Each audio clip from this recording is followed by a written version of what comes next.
For the first time ever, you can get all of ESPN in the new ESPN app, along with Disney Plus and Hulu, with one incredible offer. The most live sports, biggest blockbusters, and most talked about shows. Get it all in one bundle for $29.99 a month for 12 months. Visit Disney Plus Hulu ESPNBundle.com for details. Ad-supported plan auto renews at regular price. Currently $35.99 a month, subject to change. Unless canceled. Ends 1/5/26. Terms apply. That's the sound of the fully electric Audi Q6 e-tron and the quiet confidence of ultra-smooth handling. The elevated interior reminds you this is more than an EV. This is electric performance redefined. Hello and welcome to Gabfest Reads for the month of September. I'm Emily Bazelon. I am here with Yale law professor Judith Resnick to talk about her amazing transatlantic history of punishment within prison walls. The book is called Impermissible Punishments. Judith, thanks so much for joining us. I'm delighted to be here. Thank you. So you tell this history to ask a central question. What do governments committed to equality owe to the people they detain? And you're also making an argument about why, in your view, many contemporary forms of punishment should end. I wanted to start with a central incident in your book, and I think inspiration for writing this book, which is a remarkable trial that took place in Arkansas in the 1960s. And it was a challenge to the practice of whipping that a few prisoners in Arkansas brought on their own behalf. Tell us this story and why it grabbed you so much. As far as I know, Winston Talley was a very ordinary guy with low-level crimes, and he asked a federal judge smuggling his papers out of the prison to stop the whip. And I was taken aback because I didn't know that prisoners were whipped, and I was yet taken aback twice by the opinion. One part of it is that a federal judge in Arkansas appointed the best lawyers in the state, the leaders of the bar, to represent him. And the second is, and the judge said, yes, you have a right to be in court. And then the judge said, but no, prisoners can be whipped by state officials for not picking enough okra or for cucumbers or whatever, as long as it wasn't arbitrary and limited to 10 lashes, because it wasn't cruel and unusual punishment. So basically, the facts here are that prisoners are being routinely whipped for not doing farm work, which is they're being assigned to do, right? What kind of work was this? Farm work sounds way too cheerful. These people were made to be in the fields with sweat labor. Arkansas had no budget for its prisons. It was trying to make, quote, profits off the prisoners. And they were in degrading, disgusting conditions, picking corn and okra for 12, 14 hours a day and whipped if they didn't come back with whatever the right poundage was at the time, or for other things, and beaten. And so, but the important part is that this is the turning point. So first of all, Talley brings his case. The judge issues what become called Talley rules to limit whipping a little bit. And to be clear for this judge, he may have thought that he was going to stop whipping because it was a political question. And the governor, Farbus, a famous Arkansas governor who did not like federal law at all and fought desegregation, said he was against it. So the judge thought, I'll issue this opinion, I'll up the stakes by putting a lot of rules around it, and they'll probably stop. Instead, they didn't stop. And so new prisoners brought another case, William Jackson, and then you've got your 3-day trial. You can read the transcript about how people whip, how they felt about whipping, how people whip their children, and the like. And then 2 more federal judges in Arkansas, who had appointed another set of great lawyers, said it's okay to whip. And then in 1968, Harry Blackmun, then on the Court of Appeals before he goes to the Supreme Court, writes an opinion for the appellate court and says, you can't whip. And that's impermissible. But it's not a paragraph. It's a long opinion with 9 reasons. And he's the one who says, How can you tell the difference between impermissible and permissible? Because he is very clear in private correspondence. He's not trying to rule out a lot of other things that were discipline, including solitary confinement and a whole bunch else. So the point in the book is to look at the first time in U.S. history when a kind of punishment that prison officials champion as the one they need for something they call discipline gets categorically ruled out, but not easily. Is there's a risk to say, that's Arkansas, 1960s, South, plantation. Well, England in the 1960s had people being whipped as sentences. And so it had kids, they called it birching. They only stopped it in the 60s. And across the world, physical violence has been used against prisoners. So what's important about this is that in this instance, Judge Blackmun does draw this line, but it's hard to get to that result. And also it's limited, right? Because all these other forms of onerous punishment that can really, we know now, amount to forms of torture continue to exist, right? I sometimes feel like with this story, the amazing thing is that they let whipping happen in prison. And then I think, well, it's amazing they stopped it since they've allowed so much else. My hope is to keep the shock value, the word amazing, be felt throughout the book. Prison is incredibly bizarre. The micromanagement, and let's just talk about solitary confinement for a moment. That means if we're both sitting in rooms being in conversation in which there are windows and we can walk out of them. And we put people in rooms in which they can't walk out for decades, in some instances in solitary confinement, and they can't see more than 8 feet or move. So the hope is that just as we see that whipping is bizarre, how could anybody do that and say it was okay and call it discipline? We also have the ability to say that the thing that we made up called prison, which is not natural but invented by people over several hundred years with an enormous amount of debate and consternation, isn't natural either and doesn't have to be the way that it is now. So that's one part. The book is, to be clear, Talley and his cohort are part of the front end of announcements that other things in prison are also terrible. And the same judge who in 65 said, come in, but you can whip, in 70 says the entire prison system is cruel and unusual in Arkansas. It's a dark and evil world, and people are being stabbed. There are creepers, there are crawlers, those are prisoners creeping around, stabbing each other. There are people they call trustees who are other prisoners doing harm to each other, and the staff is doing violence, and it's filthy, and there's no health care.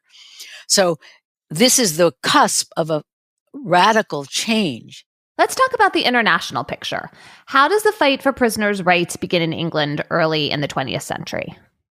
After World War I, a remarkable group of feminists in England, some of whom had firsthand knowledge as they had been incarcerated as suffragettes, said, wait a second, prisoners should have rights. Prison can be torture, their words. And they go to the League of Nations and lobby them to try to get the League to create a convention on the protection of prisoners. By that time, the people who were running prisons had this entity they called the International Penal Penitentiary Commission, and they were threatened. So they said, we'll take it over. They draft, and the League of Nations in 1934 promulgates standard minimum rules for the treatment of prisoners. Don't say the word rights. Don't say the word torture. Do say, from a humanitarian point of view, that we need to do better. So they want light and air and food and organized life. But they also say in 1934, in exceptional cases, you can whip people and you can put them in dark rooms, meaning solitary confinement, and you can deprive them of food. So that's an example, I think, of prison officials setting some, perhaps minimal limits on themselves.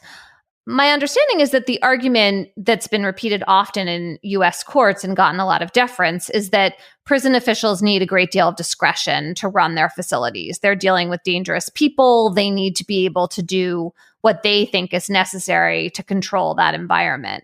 How powerful an argument has that been in the United States, and what kind of effect has it had? So it's a super important argument.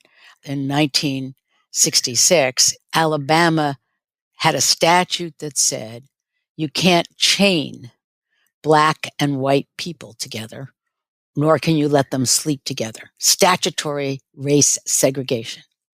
And the first federal judges in the U.S. Supreme Court says that's unconstitutional. There is an example of an answer to your question. The defending state said, we need discretion. This is how we need to manage people. And the U.S. Supreme Court said, whoa, you can't use race and segregate in your punishment modes. And the concurring judges did say exactly your point, unless order, discipline, security requires that you can sometimes, if you absolutely need to, use it. So the whole question from the 60s forward is a question about what are the limits on what was utterly unfettered authority of prison officials to do anything, from whipping to starving to segregating to whatever else you want. And one of the parts that's important to understand in the United States and outside the United States is that although in the 1930s, international documents didn't say anything about rights and dignity of prisoners, in the 1950s they did. And that's because after World War II, when concentration camps, along with enslavement, provided horrific parallels to the conditions in some prisons, the world agreed in the Universal Declaration of Human Rights in 1948, and then in the UN's standard minimum rules for the treatment of prisoners in 1955, that people called prisoners had rights. And this idea that you have rights which limit the discretion, by the way, of statutes, of legislatures, of executive branch, you can't just do willy-nilly because you are a person with rights. And that is something that we need to give credit to prisoners to. Because for all the fancy-dancy theorying around, and earnest and well-intended theorizing around how to punish, with famous people like Beccaria or Bentham or Tocqueville or whoever you want as examples, they weren't reasoning from the idea that prisoners were status equals. And once we say they're equals, then you've got a problem, because you can't just do whatever you want. And that's what makes punishment hard today. And if we all sit with the idea punishment is hard instead of it's easy, then we have to figure out how to move forward rather than wallow in what we inherited from the 1700s.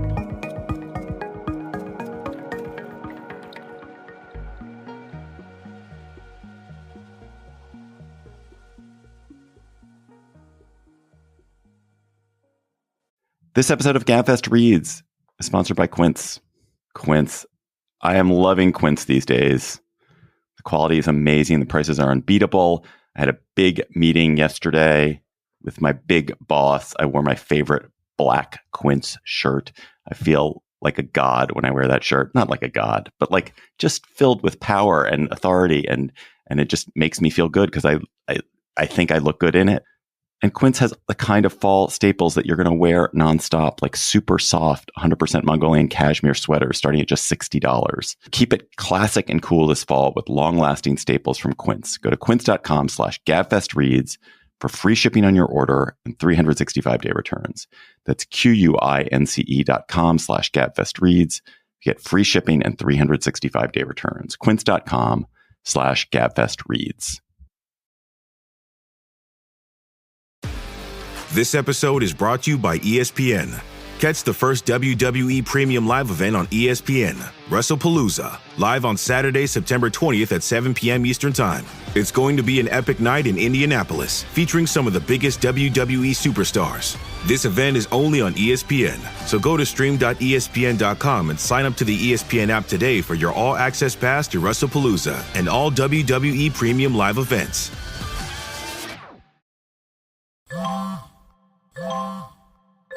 When did making plans get this complicated? It's time to streamline with WhatsApp, the secure messaging app that brings the whole group together. Use polls to settle dinner plans. Send event invites and pin messages so no one forgets Mom's 60th. And never miss a meme or milestone. All protected with end-to-end encryption. It's time for WhatsApp. Message privately with everyone. Learn more at whatsapp.com. This episode is brought to you by State Farm. Insurance may all seem the same on the surface, but having insurance isn't the same as having State Farm. It's like getting a speech from your third cousin's plus one at your wedding when you needed a speech from your best man. You wouldn't settle for just any speech, so don't settle for just any insurance. When it comes to getting the help you need, State Farm is the real deal. Like a good neighbor, State Farm is there. The new Popeyes and Hot Ones menu is fire flavor. Trust me because I'm about to eat it. Woo! That hits right away. Attempt the Popeyes Hot Ones menu in stores. Love that chicken from Popeyes. Limited time in participating U.S. restaurants. How do people now working in prison corrections conceive of their work? This is a whole field that obviously with people who have a lot at stake. Do they think about themselves as enforcers of rules in a kind of strict, stereotypical, perhaps, way of thinking about prison wardens? Or are they also advocates for the people who they're detaining because they see up close what their lives are like? There is an entire range of people who work in corrections. And there are many CEOs, the head of the organizations, who, first of all, are very clear. All of them don't want anybody to die, whether you're a prisoner or a person who's staff. Second, there's a big literature. The prison isn't just bad for the people who are forced to live there. It's bad for the people who work there. Heart disease, mental health issues, noise, stress. It's terribly difficult. I went with a woman who is running a prison system into one of the prisons that she was in charge of. And she, like I, had to give away our cell phones at the door. She had a child who had just broken a limb and she couldn't talk on the phone when she was in the prison. It's a dysfunctional workplace in the world we live in now when all of us need to be responsive to people outside. So the burden is enormous. There's an organization called Amend at the University of California, San Francisco, that looks at prison staff's health and well-being and argues if we don't make it better for everybody, it's really a disaster. Meanwhile, underscore, vacancy rates, public or private sector prisons, high.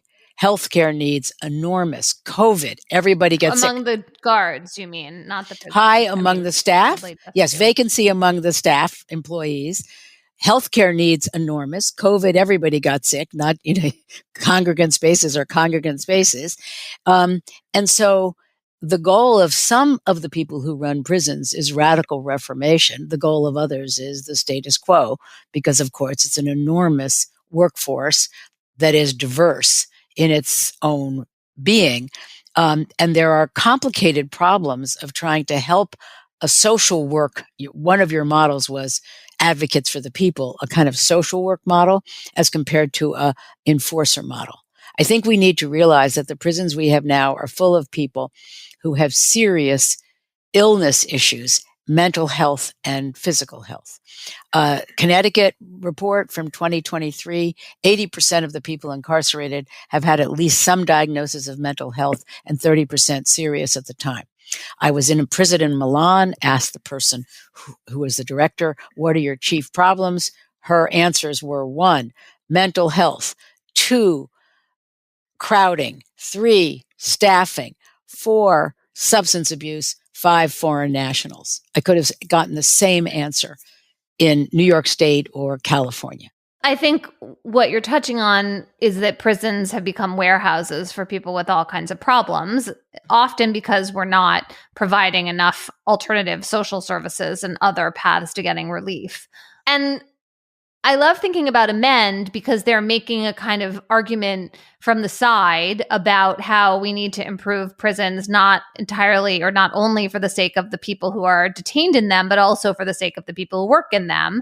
And maybe that has more political hope right now of actually effectuating change. I wonder what other signs of hope or change you see out there. This can be a kind of bleak topic, but you've been working with people as well as writing about them. And I wonder what things you see that make you think that this is a part of our democracy that, while it is a problem, could also change. So there are plenty of people who work in state prisons in the United States who've looked abroad and said, oh, people can wear their own clothes. Oh, we don't need to do quite this tight micromanagement. Oh, we'll actually be safer if we don't do what we call cell extractions, where we use military garb and grab people, but offer people tea and dogs, and they start coming out, and we start dealing with the struggles and the demons that they are dealing with. Also, as you know, Dwayne Betts and others have said, let's put some books and wood and so that it isn't just clanging, noisy iron and concrete. How are the ways that the physical environment accentuates and exacerbates the harms of the problem? Because if you have noise and density and people with enormous trouble and poorly equipped staff that are understaffed and undertrained, it's a recipe for disaster. And then there's all this justification. We have to maintain discipline. So it becomes this circle that is disabling for everyone. And I want to add to your list, it's both staff and the people who live inside and the communities from which they come from and the body politic. The ruination, the disabling of large segments of the body politic doesn't get anybody anywhere. There are people who say, hey, you've taken people out of whatever education and job possibilities and just warehouse them. This doesn't work, and it's not news that it doesn't work. And so the lack of workability and the scale in which it's dysfunctional will push some change. The question is, can those of us who want to contribute to useful change get going in the right direction? You know, there's a website now called The Right to Hug, people having connection to their children. There's correction studies, and I want to come back to that word, that say that if people get visits in prison, they're, quote, easier to manage because they have connections.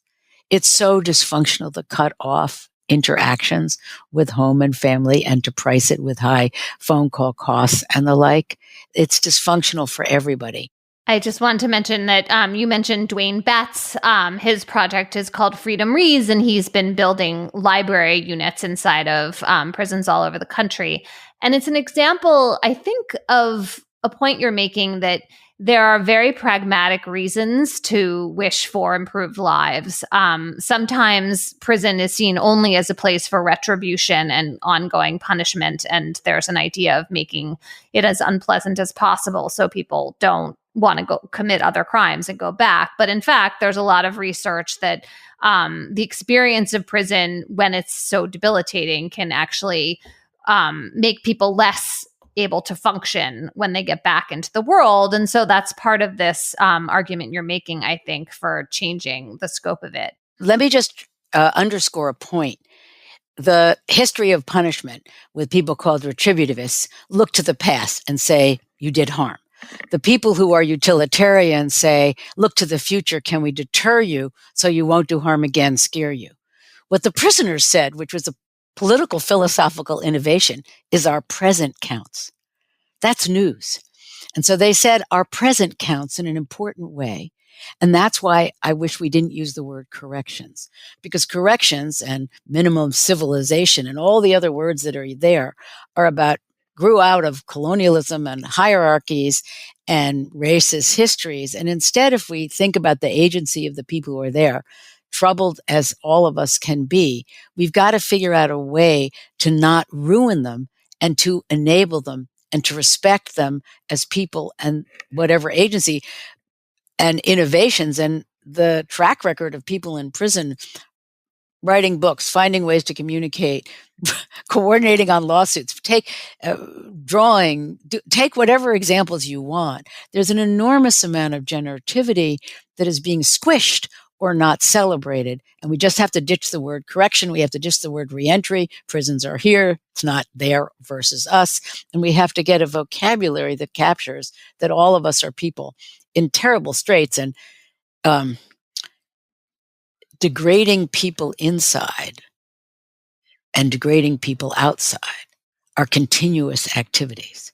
So the grotesque example right now of something called alligator Alcatraz is a incredible return to a kind of deliberate degradation that the corrections profession, named as they are, abandoned vehemently in the 1870s.